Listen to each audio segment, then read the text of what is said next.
Praise the lord. ప్రభువైన యేసుక్రీస్తు నామములో ఈ ఉదయకాలమందు మీ అందరికీ కూడా శుభములు తెలియజేస్తూ ఉన్నాను.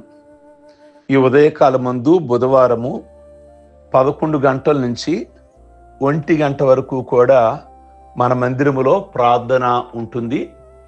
కుటుంబ ఆశీర్వాద ప్రార్థన కనుక కుటుంబము నిమిత్తమై ప్రత్యేకంగా ప్రార్థన చేయబడుతుంది. కనుక అందరూ కూడా పాల్గొనండి. అందరూ పాల్గొనేలాగా ప్రోత్సహించి ఉదయం 11 to 1 గంట అన్న విషయాన్ని వారికి మీరు కూడా జ్ఞాపకం చేసి నడిపించమని ప్రభు పేరట మీ అందరికీ కూడా తెలియచేస్తూ ఉన్నాను. ఈ ఉదయకాలమందు కొద్ది మాటలు మీ ముందుంచాలని ఆశిస్తూ ఉన్నాను. దేవుని నామములు. దేవుడు ఎలాంటి వాడో, ఆయన పరిశుద్ధ నామములు కొన్ని విషయాలు మీ ముందుంచాలని ఆశిస్తున్నా. కొన్నిసార్లు కొద్దిమంది అడిగిన సందర్భాలు ఉన్నాయి. ఆయన పేర్లు హీబ్రూ పదాలు ఉన్నాయి కదండి, అవి ఒకసారి అవకాశం ఉంటే మాట్లాడండి అని. కనుక సర్వోన్నతుడైన దేవుడు, ఆయన్ని హీబ్రూలో ఎల్ ఎల్యోన్ అంటారు. సర్వోన్నతుడైన దేవుడు ఎల్ ఎల్యోన్. ఈ పేరు ఆదికాండము 14వ అధ్యాయము 18వ వచనములో ప్రస్తావించబడింది. మెల్కిసెదెకు సర్వోన్నతుడైన దేవుని యాజకుడు అని బైబిల్ బోధిస్తుంది, జ్ఞాపకం చేస్తుంది. సర్వోన్నతుడైన దేవుడు అనే మాటని హీబ్రూలో ఎల్ ఎల్యోన్ అని అన్నారు. సర్వోన్నతుడు అంటే మహోన్నతుడు అని అర్థం. ఉన్నతమైన దేవుడు, మహోన్నతమైన ప్రభువు. ఎల్ ఎల్యోన్ లేదా సర్వోన్నతుడైన దేవుడు అనే ఈ నామము, ఈ పేరు హీబ్రూ బైబిల్లో దాదాపు 35 సార్లు కనిపిస్తుంది. కీర్తనల గ్రంథంలో ఎక్కువ సార్లు ఈ మాట 21 సార్లు కనిపిస్తుంది. ఎల్ ఎల్యోన్ అంటే దేవుడు, ప్రభువు అనిపించుకున్న వారందరికంటే అత్యున్నతమైన వాడు. కీర్తన 97వ కీర్తన 9వ వచనంలో కూడా ఈ జగత్తును విశ్వాన్ని మించిపోయిన అతీతుడు, ఆకాశాలు భూమి ఆయన సొంతం అంటే ఆయనే శాశ్వతుడైన సృష్టికర్త. ఈ సర్వోన్నతుడైన దేవుడు మనకు దేవుడు కావటం మనకు గొప్ప భాగ్యం. సర్వోన్నతుడైన దేవుడు అంటే ఎల్ ఎల్యోన్, ఆ దేవుడు మనం కలిగి ఉండడం నిజంగా చాలా జీవితంలో మనం ధన్యత కలిగిన వాళ్ళం. ఎంతో మందికి ధన్యత లేదు. డబ్బును కలిగి ఉన్నారు, వెండి కలిగి ఉన్నారు, మంచి మంచి ఇళ్ళు కలిగి ఉన్నారు. మనకు మంచి ఇళ్ళు లేవేమో, మంచి వెండి బంగారాలు లేవేమో, మనకు డబ్బు లేదేమో, కానీ వీటన్నిటికంటే కూడా గొప్ప దేవుణ్ణి, సర్వోన్నతుడైన దేవుని కలిగి ఉన్నాం. వెండి వాళ్ళు ఉండొచ్చు, బంగారం వాళ్ళు ఉండొచ్చు, రేపు రోడ్ల మీద వేసే పరిస్థితి ఒకరోజు వస్తుంది అని యెషయా 2:20లో మనం మాట్లాడుకున్నాం. కానీ ఈ దేవుణ్ణి కలిగి ఉన్నామే. ఎప్పటికీ కూడా ఈ దేవుడు మనకు స్థిరమైనటువంటి దేవుడు. కనుక రెండో మాటని నేను మీకు జ్ఞాపకం చేస్తున్నా. సర్వశక్తి కలిగిన దేవుడు అంటే ఎల్ షడాయ్. ఆదికాండము 17వ అధ్యాయం 1వ వచనంలో యెహోవా అబ్రహామునకు ప్రత్యక్షమై సర్వశక్తి కలిగిన దేవుడును అని తనను గూర్చి తాను ప్రత్యక్షపరుచుకున్నాడు. సర్వశక్తి కలిగిన దేవుడు అనే మాట హీబ్రూ భాషలో ఎల్ షడాయిగా చెప్పబడింది. ఎల్ షడాయ్ అంటే అమిత శక్తి కలిగిన దేవుడు అని అర్థం. అంటే అసాధ్యాలను సుసాధ్యం చేయగలిగిన దేవుడు. ఈరోజు మీరు ఆరాధిస్తున్న దేవుడి గురించి మీకు అవగాహన ఉందా? ఎలాంటి దేవుడు? అసాధ్యాలను సుసాధ్యాలుగా చేయగలిగిన దేవుడు. మీ కష్టాలు ఉంటాయి, ఆయన కష్టం ఉండదు. మీకు అమ్మో ఇది అవ్వదేమో అనేది మనుషులుగా మనకుంటుంది, ఆయనకు అది ఉండదు. ఏదైనా కానీ సాధ్యం చేయగలిగిన దేవుడు. ఆయన తన వాగ్దానాలను నిలబెట్టుకోగలిగిన దేవుడు. తన వారికి ఏం చెయ్యాలనుకుంటాడో దాన్ని చేయగలిగిన దేవుడు. అన్నిటికీ చాలిన దేవుడు, సర్వశక్తి కలిగిన దేవుడు అని ఈ పేరు పాత నిబంధనలో 48 సార్లు మనకు కనిపిస్తుంది. గమనించండి, సర్వోన్నతుడైన దేవుడు, ఇది మెలిక్సెదెకు అనుభవం. సర్వశక్తి కలిగిన దేవుడు, ఇది అబ్రహాముకి అనుభవం. ప్రియ దేవుని బిడ్డలారా, మూడోది నిత్యుడగు దేవుడు, ఎల్ ఒలాం. ఆది కాండము 21వ అధ్యాయము 33వ వచనంలో అబ్రహాం ప్రార్థించినట్లుగా మనం గమనిస్తాం. అబ్రహాము గొప్ప ప్రార్థనాపరుడు. అబ్రహాము నిత్యుడగు దేవుణ్ణి ప్రార్థిస్తున్నట్లుగా ఇక్కడ మనకి కనబడుతూ ఉంది. ఎల్ ఒలాం అనేది దేవుని పేరు. ఈ నామమునకు అర్థం శాశ్వత దేవుడు అని. ఒలాం అనేది 2 అర్థాలు వేరొక పదం నుండి వచ్చింది.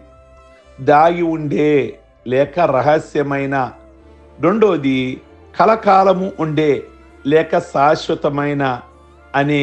నిత్యము మనం ప్రార్థిస్తే మనం ప్రార్థన చేసే దేవుడు నిత్యుడు.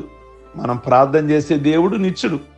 మనం ప్రార్థన చేసే దేవుడు శాశ్వతుడు, అంటే అంతము లేనివాడు. దేవునికి స్తోత్రం. మన దేవుడు అంతము లేనివాడు.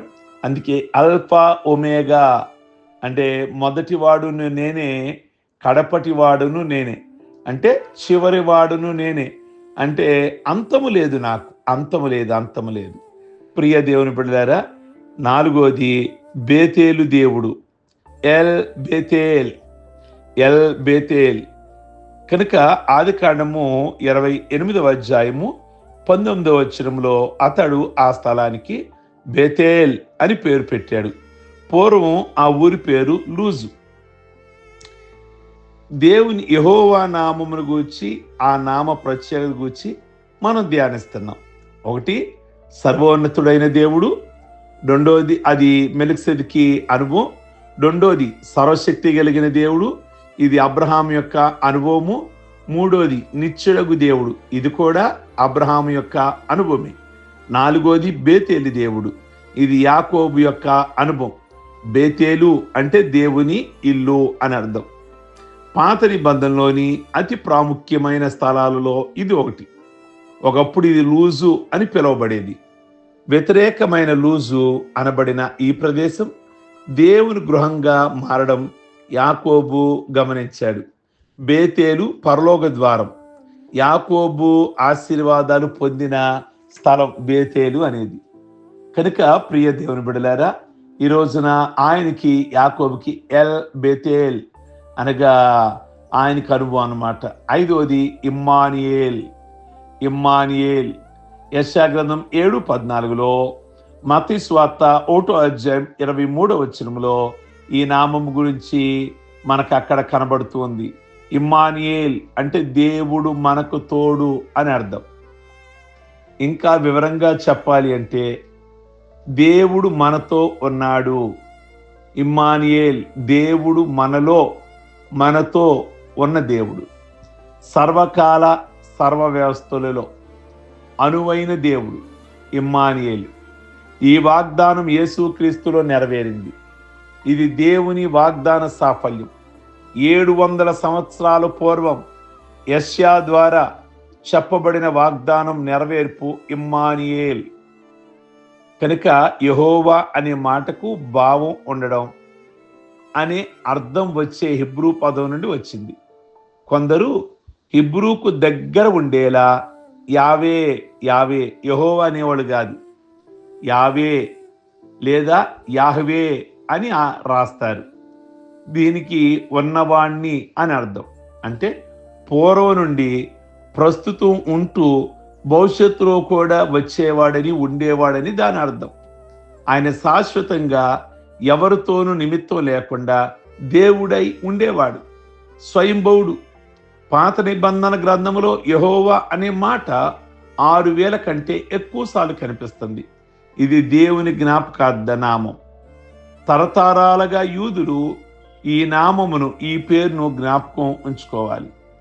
కనుక ప్రియ దేవుని బిడ్డలారా, సర్వోన్నతుడైన దేవుడు ఎల్ ఎల్యోన్, సర్వశక్తి కలిగిన దేవుడు ఎల్ షడాయ్, నిత్యుడగు దేవుడు ఎల్ ఒలాం, బేతేలు దేవుడు ఎల్ బేతేల్, ఇమ్మానియేల్. కనుక వాళ్ళకి చివర ఏల్ అనే మాట మనం గమనిస్తాం. కనుక ప్రియ దేవుని బిడ్డలారా, ఈ హెబ్రూ యొక్క పేర్లతో మరి బైబిల్లో కొన్నిసార్లు మనం గమనిస్తూ ఉంటాం. కనుక ఆయనలో ఉన్న శక్తి, ఆయనలో ఉన్నటువంటి గొప్పతనము, అటువంటి దేవుణ్ణి మనం కలిగి ఉన్నాం. కనుక ఎంతైనా మనం భాగ్యవంతులు. అలాగును మనం ప్రార్థించుకుందాం. సర్వశక్తి కలిగిన తండ్రి, ఈ ఉదయకాలం ముందు మేము కలిగిన దేవుడు సర్వోన్నతుడైన దేవుడు గాను, సర్వశక్తి కలిగిన దేవుడు గాను, నిత్యుడగు దేవుడు గాను, నిత్యము ఉండే దేవుడు గాను, బేతేరు దేవుడు గాను, మాకు తోడై ఉండే ఇమ్మానుయేలు గాను మీరు ప్రభువా, మీ కొందనాలు మేము కలిగిన దేవుడుకున్న పేర్ల గురించి ఈరోజు ధ్యానం చేశాం. కనుక అలాంటి శక్తి కలిగిన దేవుడివి, నిత్యము ఉండే దేవుడివి, అసాధ్యాలను సుసాధ్యాలుగా చేసే దేవా, మీకు వేలాది వందనాలు. ఈ ఉదయకాలం ముందు ఎవరు ఏ విధమైన బంధకాలలో, ఎవరు ఏ విధమైన సమస్యలలో ఉన్న వారి బంధకాలు, వారి సమస్యలు సమస్తమును కూడా విడిపించి వారి కుటుంబాలలో మీరు మేలు చేయని ప్రభువా. అబ్రహాముకి, అలాగే మెల్కిసెదెకి, అలాగే యాకోబుకి, అలాగే ఈరోజు మాకు ఇమ్మానుయేలుగా తోడుగా ఉండే దేవా మీకు స్తోత్రాలు. భక్తులకు ఏ విధంగా తోడై ఉన్నారో ఈరోజు ఉదయకాలం ముందు మాకు కూడా అలా తోడై ఉండి మమ్మల్ని నడిపించమని ప్రార్థిస్తున్నాం. ఈరోజు పెళ్లి రోజులు, పుట్టినరోజులు, రక్షణ పొందిన రోజులు చేసుకుంటున్న బిడ్డలందరినీ దీర్ఘాయుష్వంతులుగాను చేసి అయ్యా మీకు ఉపయోగపడే బిడ్డలుగా ఉంచి ప్రతి ఒక్క విషయంలో ప్రభువా మీ పరిచర్యను అయ్యా వారి ద్వారా ముందుకు నడిపించగలిగిన కృపను మీరు దయచేయండి. మీ నామమునకు మహిమ తెచ్చుకొని వారి కుటుంబంలో ఉన్న ప్రతి అవసరతను విడిపించి మేలు చేయమని యేసు పరిశుద్ధ నామములో అడుగుచున్నాం తండ్రి. ఆమేన్. God bless you. ఈ వర్తమానం మీకు నచ్చినట్లయితే ఇతరులకి ఫార్వర్డ్ చేయండి, లైక్ బటన్ నొక్కండి, అలాగే కామెంట్ బాక్స్లో మీ అభిప్రాయాన్ని వ్యక్తం చేయండి. అనేకుల్ని మన ఛానల్కి సబ్స్క్రైబ్ చేయండి. Okay, God bless you.